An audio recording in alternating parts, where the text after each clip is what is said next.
పట్టలేదు అనుకునే వాళ్ళ సమస్యకి పరిష్కారాన్ని చూపించి సక్సెస్ని ఆనందాన్ని ఇస్తున్నందుకు thank you so much. And నా ఐ రిక్వెస్ట్, మరి అసలు ఇంతకీ ఈ సభ జరిగేదే ఆయన కోసం, పరామర్శ సభ, పరామర్శించడానికి వచ్చాం ఆయన్నే మనం, పాపం ప్రతాప్.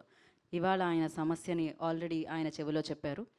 ఆ సమస్య అందరి సమస్య కాకుండా మీరు జాగ్రత్త వహిస్తూ మాట్లాడవలసిందిగా కోరుకుంటున్నాం. పరామర్శ ఓదార్చడానికి వచ్చారు.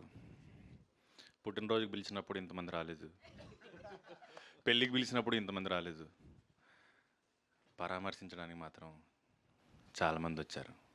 సో మీ అందరూ నాకు బంధువులే. పోయిన సంవత్సరం మా బుజ్జమ్మ నన్ను వదిలేసి వెళ్ళిపోయింది. అప్పటి నుంచి ఇంటి పక్క వాళ్ళు, బంధువులు, ఊరి వాళ్ళు అందరూ ఎన్నెన్ని మాటలు అనాలో, ఏమేం కమెంట్ చేయాలో, ఎలా క్రిటిసైజ్ చేయాలో అన్నీ చేశారు, అన్నీ చూసాం. అందరూ పాపం ప్రతాప్ అన్న వాళ్ళే. సమస్య చెప్పిన వాళ్ళు, సమస్యకు పరిష్కారం చెప్పిన వాళ్ళు ఎవరు లేరు.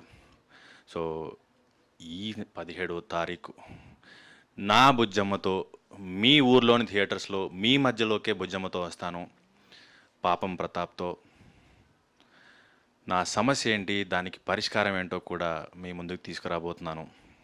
మీ అందరికీ ఎవరైతే పాపం ప్రతాప్ అంటున్నారో మీతోనే నేను వీర ప్రతాప్ అనిపించుకుంటాను.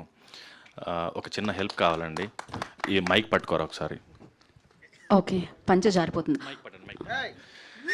వీర ప్రతాప్ 17వ తారీఖు చూడబోతున్నారు. అంతే అండి, థ్యాంక్ యూ. బా, పాపం ప్రతాప్గా వచ్చి వీర ప్రతాప్గా వేదిక మీద మారారు మీరు, చాలా జాగ్రత్తగా. Okay, thank you so much అండి. And yes